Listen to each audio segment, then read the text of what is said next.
இந்த அட்டரன்சஸ் சொல்கிறாங்கல்ல, ஷராலா காரா பத்தனி துரும்புலிங்களா ராத்தானா இந்த மாதிரி பேசுகிறாங்கல்ல, இது எனக்கு எப்படி பக்தி வருது உண்டா? What does it mean? இது மூலமாக நான் என்ன கற்றுக்கிறேன்? என்ன மாற்றம் கிடைக்குது எனக்கு வாழ்க்கையில்? எனக்கு எதனா சமாதானம் கொடுக்குதா? எனக்கு என்கரேஜ் பண்ணுற மாதிரி எதனா வந்துச்சா? இல்லை எனக்கு சந்தோஷம் கொடுக்குற மாதிரி எதனா வந்துச்சா? நான் வெக்கப்படுற மாதிரி தானே இருக்குது. பார்க்குறவன் யாருன்னா பார்த்து கிண்டல் பண்ண, வீடியோவில் பார்க்குறவங்க கூட யாருன்னா கிண்டல் பண்ணலாம். எனக்கு கேலி கிண்டல் தானே வரும். நான் மூஞ்சி தானே மறைக்கணும். பக்தி விருத்தி எப்படி வரும்? பேசுகிறவங்களுக்கு அது அந்நிய பாஷை, ஆனால் கேட்குறவங்களுக்கு அந்த பாஷை புரியுது. கடவுளோட ஆவியாக இருந்துச்சுன்னா அது சாட்சியாக கருதப்பட்டுச்சு.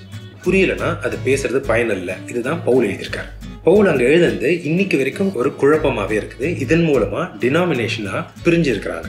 ஏசு சொல்லியிருக்கிறார், அட்டரன்ஸ் நீ என்ன அவங்ககிட்ட சொல்லணுமோ அதை நான் அவனுக்கு வார்த்தை கொடுக்குறேன், நீ பேசிட்டு வந்துடு. உங்களுக்கு இந்த அட்டரன்சஸ் வருதுன்னா கடவுள் உங்கள் நாக்கை யூஸ் பண்ண போகிறாருன்னு அர்த்தம். அவ்வளோதான், வேற ஒன்றும் இல்லை.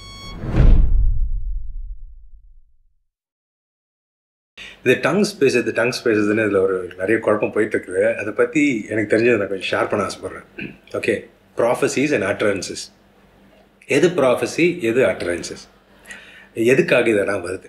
ஓகே, டங்ஸ்ன்ட்டு பார்த்தா பைபிள் படி டங்ஸ்ன்னு பார்த்தா ஃபஸ்ட்டு பேசப்பட்டது அப்போஸ்தலர் 2ஆம் அதிகாரத்தில்.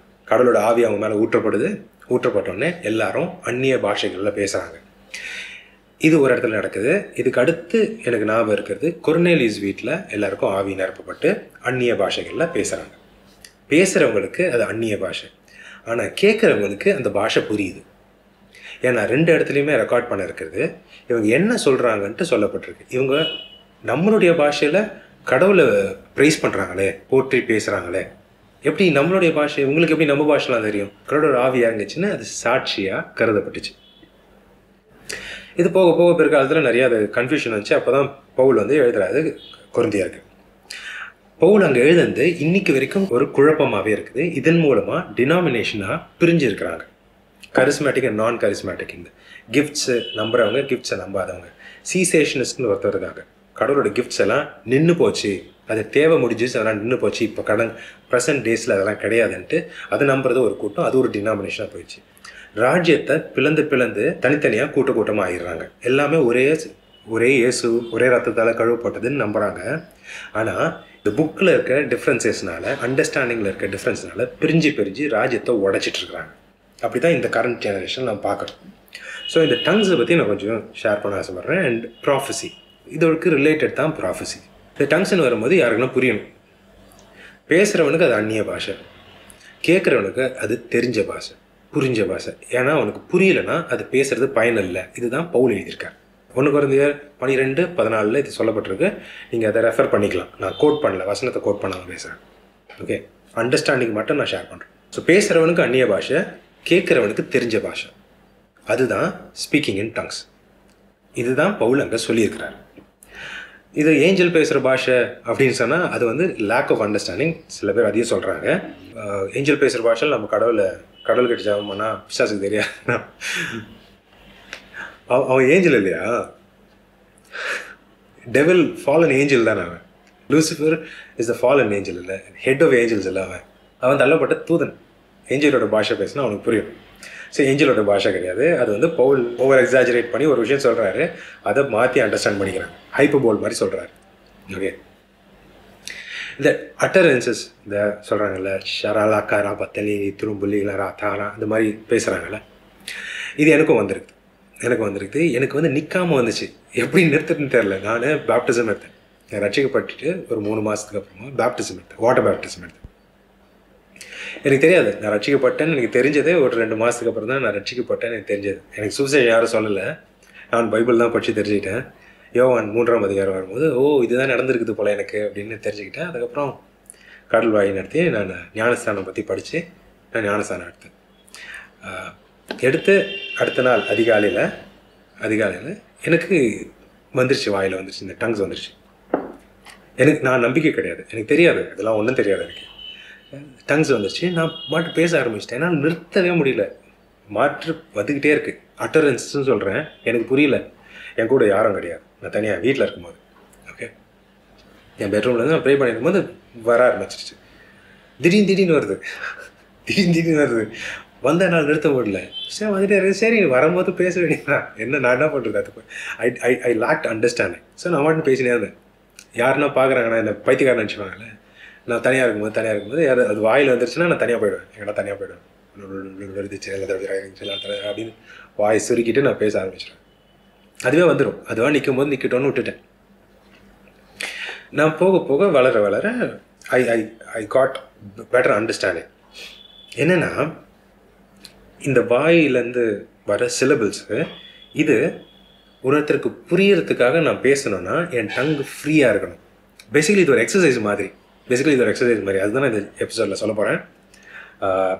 ஒத்துக்கிறது கஷ்டமாக இருக்கலாம், but I agree, I believe it, faithfully believe it.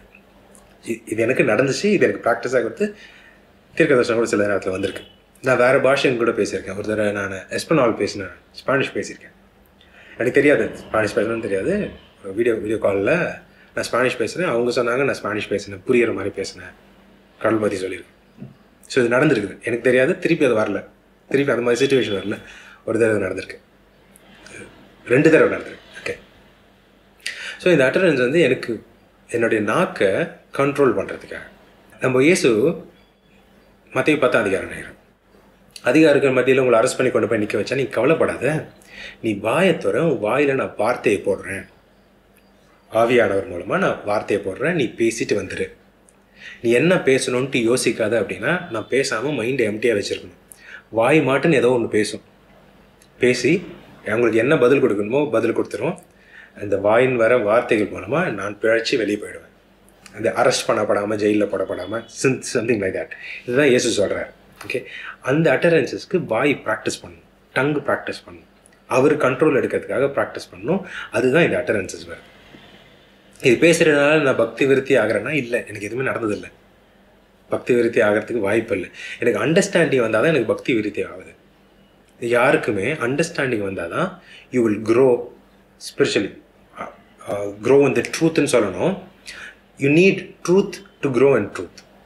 Understanding வரணும், புரிதல் வந்தால் தான் வளர முடியும். ஒன்றுமே புரியலைன்னா வளர முடியாது, அங்கே தான் இருக்கும். அதுக்கு பதில் கிடைக்கிற வரைக்கும், அதுக்கு இன்டர்பிரிட்டேஷன் கிடைக்கிற வரைக்கும் வளர முடியாது, பயன் இல்லை. சும்மா ஷரலாக்கர் அது திரும்பிச்சில்லா புரிஷி துடுப்பு இருக்கிற தடா படச்சி திரும்பி இருக்கலாம், அது மாதிரி ஏதோ ஒன்று வந்துன்னு வச்சுக்கோங்களேன்.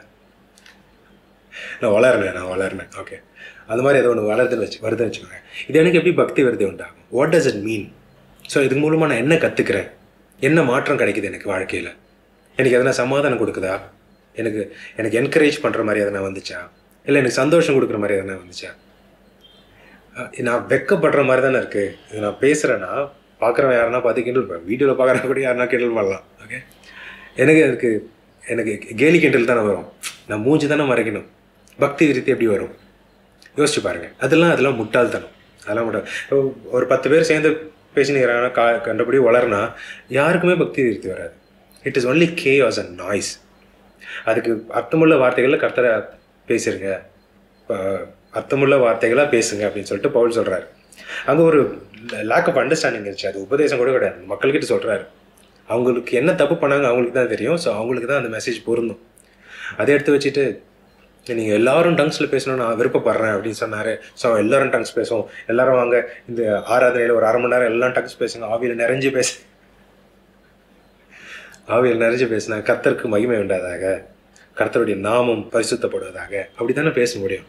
ஆவியில் நிறைஞ்சு பேசுனா God you're great, you're beautiful, you're awesome, thank you God, thank you for doing this, thank you for doing that, ஐயோ whatever you did in my life, I'm not even worthy yet you did. அப்படி தானே நம்ம நினச்சி ஆவியில் நிறைஞ்சி கடவுள் நன்றி சொல்லுவோம், துதிப்போம், மகிமைப்படுத்துவோம். அதானே பண்ணுவோம். ஷராபாலாக்கா தாரா தாரா நீ பேர் உதுடியில் தாரா அப்படியா சொல்லிட்டு இருப்போம். எவனுக்கு புரியும்? எனக்கே புரியல, நான் என்ன சொல்கிறேன்னு அவர் எப்படி புரியும்? ஆவியானவர் வந்து கொடுப்பாரு. இல்லை ஆவியானவர் வந்து அர்த்தமுள்ள வார்த்தைகள்லாம் கொடுப்பார். இதான் அண்டர்ஸ்டாண்டிங். இயேசு சொல்லியிருக்கிறாரு. இந்த வசனம் திருப்பி போடுறேன். இயேசு இது சொல்லியிருக்கிறார். அட்டரன்ஸ், நீ என்ன அவன்கிட்ட சொல்லணுமோ அதை நான் அவனுக்கு வார்த்தை கொடுக்குறேன், நீ பேசிட்டு வந்துடு. நீ யோசிக்காத, ப்ரிப்பேர் பண்ணாத, என்ன சொல்லணும்னு ரெடி ஆகாத, அங்கே போய் நின்று வாயை மட்டும் தவிர நான் பேசுகிறேன். அதுக்காக இந்த அட்டரன்ஸ் வருது, உங்கள் டங்கை ப்ராக்டிஸ் பண்ணுறதுக்காக. ஃப்யூச்சரில் கடவுள் உங்கள் நாக்கை யூஸ் பண்ணி தீர்க்க தரிசனம் கூட உரைப்பார். இது என் வாழ்க்கையில் நிறைய இடத்துல நிறைய பேருக்கு நான் பதில் கொடுக்க வேண்டியிருக்கு. வாய் தானாக வந்துடும். So he came me practice. பின்னாடி தான் தெரியும் இதெல்லாம் இத்தனை காலமாக, அதாவது மோர் தென் செவரல் மந்த்ஸ், ஒரு 1-2 வருஷம் கூட இருக்கலாம். அப்பப்போ வரும்போது நான் பேசிப்பேன். வீட்டில் போய் கதை சாத்திட்டு, ரூமுக்கு கதை சாத்திட்டு நான் மாட்டுன்னு பேசின்னு இருப்பேன். வர வரைக்கும் பேசின்னு இருப்பேன். ஓகே, இது எனக்கு ப்ராக்டிஸ். இப்போலாம் வர்றது கிடையாது. இப்போ நான் நினச்சா நான் வளரலாம், அந்த மாதிரி வளரலாம். பட் தானாக வர்றது கிடையாது. இப்போ வார்த்தைகளே வருது, புரிகிற மாதிரி பாஷையே வருது.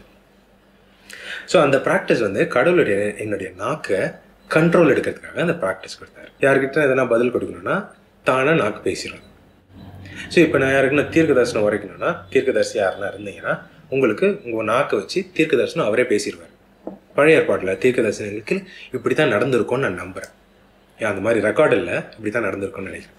கடவுளோட ஆவி இறங்கி அவங்க தீர்க்க தரிசனம் உரைச்சாங்கன்னு இருக்குது. கடவுளோட ஆவி இறங்கி கடவுள் அந்த மனுஷன் மூலமாக பேசுகிறார்.